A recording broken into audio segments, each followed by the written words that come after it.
Hey, how's it going, everybody? Welcome to another episode of Zoobox Goes to the Movies. I'm your host, Sean. I'm here with the one and only Movie Ghoul. Give us a Movie Ghoul. That's as we all know. That's Dan. That's a little fun and games. We're starting it off. We're having a little fun and games. Start off light. Get the energy up. You know what I mean? Let's do it. Gotta get it up. Get it up. Get it up. Get it up. Get it up. Get it up. That's what she said. So today we're going to be talking about the new film, The Beef, Shia LaBeouf. He's up there. He's got a movie out, guys. It's very artsy. Okay, it's very artsy. It's going to pull your heartstrings a little bit. It's called Honey Boy. Honey Boy is directed by Alma Harel. I believe. Yeah. I believe she seems like an Israeli. Israeli? An Israeli? You mean a Jew? A Jewish person? Well, from Israel, though. Well, I guess Jew is a religion. I could be wrong here, dude. I have no idea. Like I'm just going off base of her name. Harel. It's HAR''EL. Absolutely. Seems pretty Jewish. Seems Jewish. Okay.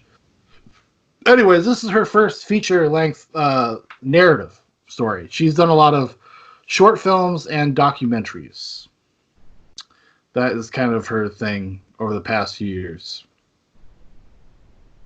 So she's, this is high art. This is not a joke. This is not some Michael Bay movie. Wouldn't it be awesome if Michael Bay directed this, came back into Shia's life? Yeah, directed the fuck out of this. A lot more explosions. Let me tell you that much. Anyways, so this is how would you describe the story? What would you say the elevator pitch, the elevator description of Honey Boy is, Dan? Trauma. This is how you pitch the movie? Yeah. Listen, no, it's I would say it's a story about a father and a son relationship that is very contentious, and how when we get older, we learn to deal with those things. Whether you have the best parents in the world or not good parents. Well, it's like it's semi-autobiographical. It's a little bit about Shia's actual life working as a child actor. He had kind of a weird home life. His dad is kind of a failed entertainer, was like a rodeo clown, kind of a skis ball a little bit, I guess you could say, if you were going to be nice about it, a little skeezy. Yeah. And kind of just the hectic, unconventional childhood that you live when you're in that kind of a situation, and then it kind of goes through that. It's not a very long movie. It's actually only 90 minutes long. It's kind of it felt very in and out. Like it felt very in and out. Like touches on, it has a very clear idea of what it's trying to say, and you kind of understand that right away. And especially, I think if you know the context of who Shia LaBeouf is, it's also a lot more apparent, like right away, what the movie is kind of getting at. But what did you think, Dan? What are your thoughts on Alma Harel and Shia LaBeouf's Honey Boy? I don't know. It was interesting. It was pretty good. I think it was pretty well written. There was a lot of interesting set pieces and scenes and some weird shit, but I didn't hate it, but I didn't love it. I didn't walk away from this movie saying this is going to define Shia LaBeouf's career or whatever. I don't know. Do you think it's a resurgence going to help him, give him a little boost back into being like a mainstream guy again? Shia LaBeouf is a lot like Ben Affleck in this like situation of what's happened to him in his career. Ben Affleck making Geegly, whatever that fucking Geely, yeah. And then he made another movie that bombed really hard, and he had like a couple. Oh, it was Daredevil, and Daredevil came out. Daredevil didn't bomb. Well, I'm just saying critically successful. Like people didn't want to work with him after that. He did Jersey Girl and Geely very close together during the whole like J-Lo. And then Daredevil wasn't very well received though. Yeah, but Daredevil that came out years before. Listen, it's irrelevant. It's irrelevant. Okay, I'm saying my perspective. I don't care what the world thinks. I'm just saying he didn't make great movies for. There's a few get the facts right. Movie cool. There was a few bad trips up in his career, but he went and Yeah. made like Argo. He directed The Town, I believe, as well, and he kind of gave him resurgence in his career. Goes and makes what was the one with Missing Gone Girl, and you kind of saw him trickling back up. Then he became in Batman, and it kind of just really helped his career. Was actually him going to more of a directorial. Yeah, he did Gone Baby Gone. Baby Gone. That's the one I was thinking of too. He directed his brother. Casey Affleck was the star of that one, and that's how he got back into it. Yeah. Yeah. And he does have talent, but Shia LaBeouf does have talent in writing a story. I think the story was pretty good. I don't know if... Well, it's his life, basically. But no, absolutely. But I think it's an interesting perspective about he's willing to open himself up in that way, but I think it's going to it made him look a little more human. Yeah. Him being able, you know what I'm saying? Like, and he really did do a great job as his father. Yeah, because you see all the crazy shit that he did for that couple-year period when he kind of went crazy. Yeah. You think about him like a celebrity. Like, you don't think about him like a person. Like he has problems. Yeah, I think you're completely right in the sense that it humanizes him. You gain perspective on why somebody kind of lashes out in the way that he did. Yeah. And whether that makes him a good dude or whatever, I have no idea. But I would say you definitely gives you empathy for him as a person. You definitely want to see Shia succeed, like because as a consequence of this movie. I don't know if I don't mind him as an actor. I never really have. I think he's good. He's good. He's a good actor. I don't think anyone. Yeah, he's definitely solid. Even in like the Transformers movies, he was never bad. No, those movies are bad, but he's not bad. Absolutely agree. I never really had a big problem with Shia or the way he did things, and I think he really did break out what a lot of people have a hard time doing, from being a child star to becoming an adult and then taking on that. You know, like you don't really see many of them being able to do that. So when he came out, like Disturbia, you remember, that was like Eagle Eye, cheesy, Eagle Eye, like these kind of dumb. And I can't remember at least what I can remember, which was more of a series, like Lawless. I think was one of the ones that you're like, okay, like there's something going on here. And this movie kind of brings it full circle as, yes, like you see the effect of not just his trauma as a child and how that, like, basically that cyclical effect of self-harm and screwing things up constantly in his life, almost by choice. Yeah. No, he knew. It wasn't that he was stupid, to the fact that he just didn't care anymore, right? And I think this kind of brings it full circle, saying maybe he can put that part of his life to rest. And that's kind of what this movie felt like as a viewer. Well, that part of his life is over. He kind of put his father to rest with this movie, maybe. Oh, for sure. I think he actually. I've watched some interviews. He did like an actors roundtable with the Hollywood Reporter. I was gonna watch that. It's really good. I usually watch those every year. I like the directors ones and the actors ones. They're usually kind of insightful. And he talked about that. This was like the first time he talked to his father in like 7 years. Was when he started writing this. And it's so much of their life that he actually had to get his father's permission. Like legally. Like life rights, yeah. And there's an interesting anecdote, because they were trying to get Mel Gibson to be his dad. And that's how they convinced their dad to give over the life rights. They said, well, we're talking to Mel Gibson. Which is obviously... Which is Mel Gibson, I think he was like about to pass. He was about to pass. No, they literally just offered Mel Gibson the role, and Mel Gibson was thinking about it. Which when I heard that, I was like, man, I kind of would have loved to see Mel Gibson. I think he would have been yeah. I can see the before we get into, I guess, what you would call the spoiler stuff, but there's a scene I would like to bring up that I think Mel Gibson would have been the pool scene. I think he would have been perfect for that. I mean, like when you think about how much Mel Gibson just hates Jews already. You would put him in the role of hating a little Jewish boy. I mean, come on. Not really. I don't think that way, but I love Mel Gibson. I would never. Never. I think, hey, Anyways, you hate who you hate. Gotta embrace the hate. Yeah. He's I don't know. I think that's really interesting that they actually he had to actually sign away basically his life rights. Like he So had to say, hey. which was crazy because I was like, oh, so that was like really, he was really Oh, doing he his got dad. paid though. I bet he He got was paid just though. well, it's not obviously not a very big budget movie. No. But I bet he got paid. He Because probably got, he if probably there's got, one trope in the movie, it's about money. well, that his dad is a opportunist, Right. even with his own son. I mean, obviously it's the Hollywoodisms. You know how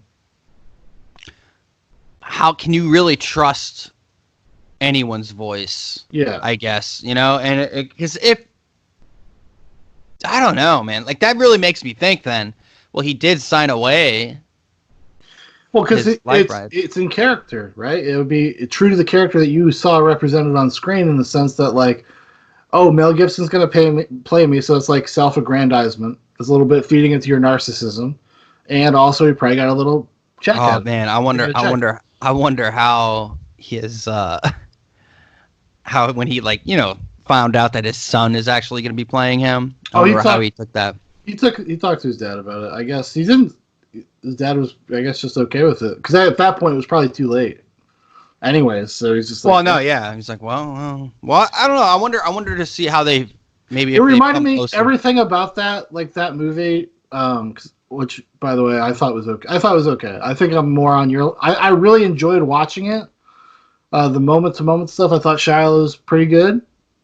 Like, I was not blown away where I felt like he disappeared into the role. That's Shia LaBeouf doing a performance. He's just not that kind of actor. You know what I mean? And that's okay. And that's okay. Yeah. That's not a criticism, really. Is this movie better than Richard Jewell? Absolutely. I think it is. I would say it's definitely more like unique than Richard Jewell. It is a unique. The structure of the movie is kind of what makes it enticing, what makes it interesting, more than I think. Because it's pretty predictable, like in the sense of like what this deal is, because we've heard the child actor story 1,000 million times. I think this puts an interesting spin on it by the way that they structure the movie, by the way it kind of heightens some of the stuff. There's a little bit of surrealist aspect to it at times, and I do think it is a more honest version of this, where it is you can sense like it's painful, some of it. Like there's a scene in particular when he's like doing like kind of this reliving therapy where his therapist, when he's the older version, is making him have this conversation with his father when he was a kid, like having it out loud. And that was pretty powerful because they do the cross cutting. Yeah. No, that was really good. And I actually, one of the scenes that I did think was particularly good, which it was in the trailer, so I saw it coming, but when he goes like, do you know how that feels to have your son pay you? Like he gets into that whole conversation. And it's true. I can understand that, I guess, being older, like, man, or even you as a father can be like, that'd be kind of crazy, it'd be kind of a crazy experience. Well, it's one of those moments of lucidity where like a person that's kind of a dirtbag and an opportunist, but it doesn't mean they don't know.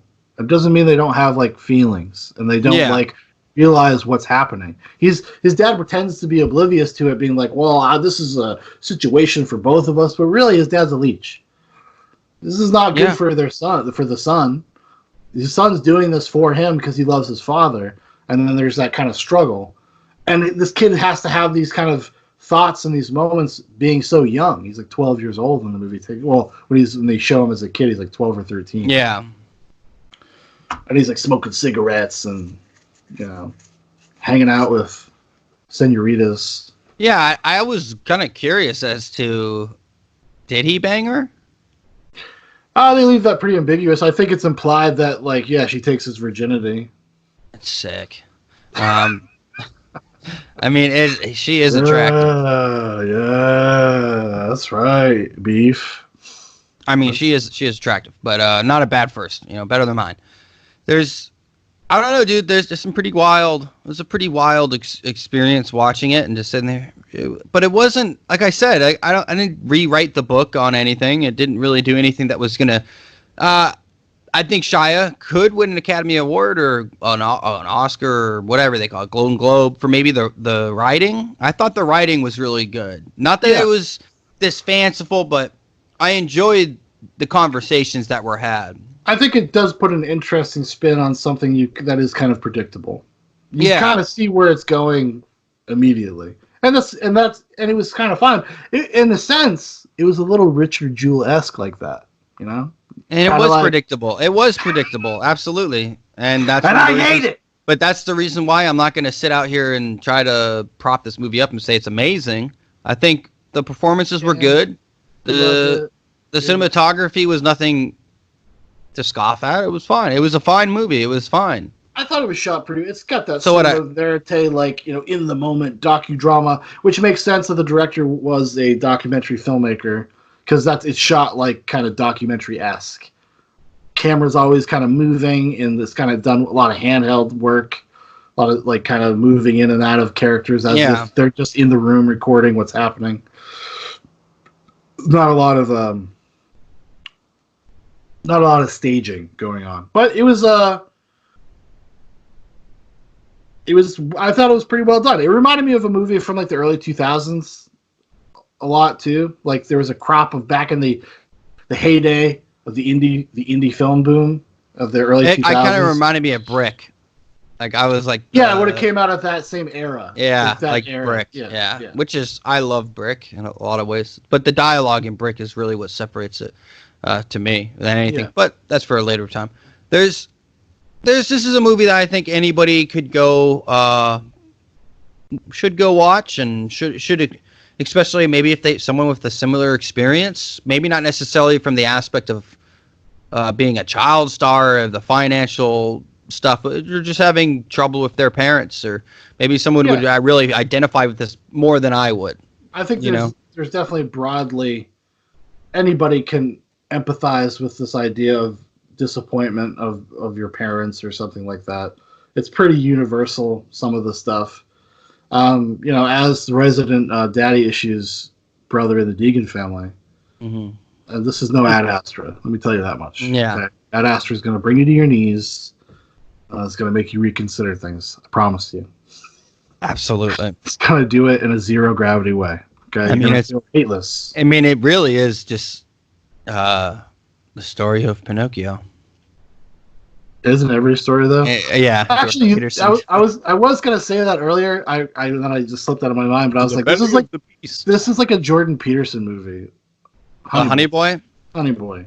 I thought Ad Astra would be way more of a Jordan Peterson. Oh yeah, no. It's like basically, I think Jordan Peterson was on set of Ad Astra. Yeah. Like, don't you think you want to save your father from the space station around Mars? Instead of going to the underworld, you know, Brad Pitt's got to go to find him out wherever he's at. It's like literally that. there is no saving, I think, anybody, and I think that's really maybe what this movie was trying to drive home, is that you can only save yourself.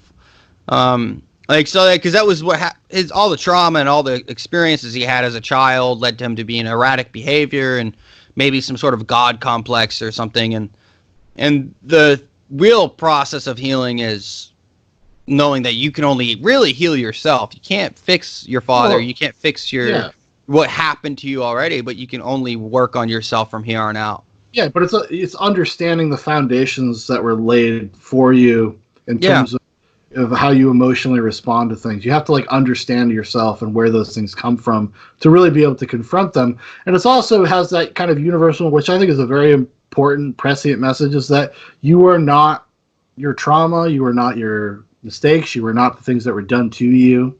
That's not like a lot of people kind of wallow in that stuff and let it be their defining quality. And it's kind of like a reminder that like, you can't let this define you. You have to like move on. You have to in a weird way, you got to make peace with the bad shit. Absolutely. You know? And so I always appreciate that when that's in a movie. And I think that's what this movie was, if anything, for Shia. Maybe that's what it was. Maybe it was coming full circle, or maybe that's just what we're told, and that's what we should think. That's the narrative out there during award season. So, I mean, hey. Very, very cathartic and powerful. But I think giving it a 7 out of 10 would be fair, honestly. Like, and that's even maybe a little too high. 6. Oh, come on, movie Ghoul. No, honestly, dude, like anything 7 is like a good movie. What does your heart tell you? What does your heart tell you, my friend? Anything over 7.9 is like you have to fucking see this. You gotta be Ad Astra. That is, yeah, maybe, you know. I haven't honestly seen it, so I only watched bits and pieces. But there's yeah, no, go check it out, man. That's what I say. I say go Yeah, check it out. it's a solid 7.5 for me. 7.5 could bump to an 8 depending on your emotional state. You know, what if Right. one day I was just in a very vulnerable place, maybe, and I had just watched Ad Astra, and you know I was ready for more. You know, maybe then it might get bumped to an 8, but I think 7.5 is fair, and I think that's a solid grade. This is a first time, you know, feature filmmaker. Okay, this is you can't be expecting the world from these people. Alma Harel, Mm-hmm.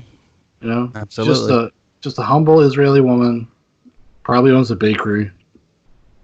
Don't all Israelis own bakeries in America? Isn't that Yeah, the rule? I guess. I don't know. Maybe. I haven't heard that one yet. Well, it's either you're in conservative media or you run a bakery. I so I don't make the laws, dude. I don't make them. It is. It I is don't what it make is. the laws, baby.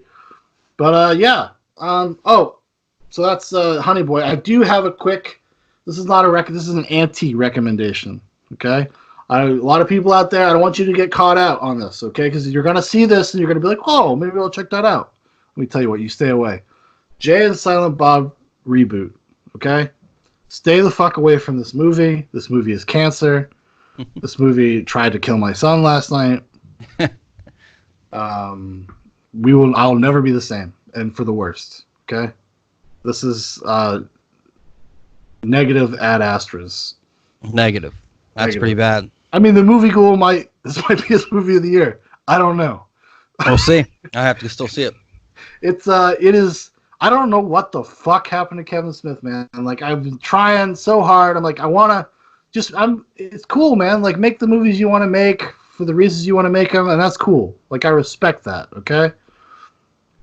But you're putting out this fucking this Jay and Silent Bob reboot, dude. It just was not clever. It was not funny. It was paced horribly. Like it's like watching a movie from a first time filmmaker. That's what it felt like. Like that bad. Well, I guess. This movie is the Holocaust of movies. Independent cinema is dead. Kevin Smith has destroyed it. Well, I haven't. Look at me! I'm turning into a movie ghoul. It's a dark and dangerous path. Be wary. It's a 3-star. That's a 3 stars from me. 3 out of 10, people, not out of 5. Yeah. Trying to do that slippery shit. Listen, you stay away from Jay and Silent Bob reboot. If you like it, I will have to make a personal judgment on you, and we will never be the same. We will never be the same. All right, you got anything else you want to? Any parting words? Any recommendations you got for the movie world? What have you watched, Dan? What have you watched? Honestly, nothing. Oh my God, he's a liar, dude. He's probably watched like 3 Netflix series that. No, I really. No, really, nothing that I can think of. I haven't watched anything in like a week, or since I watched Honey Boy. That was the last thing I watched, like from a cinema. I started watching The Lion King and I gave up after like 25, 30 minutes. Yeah, because that's anti Ad Astras. It's pretty bad.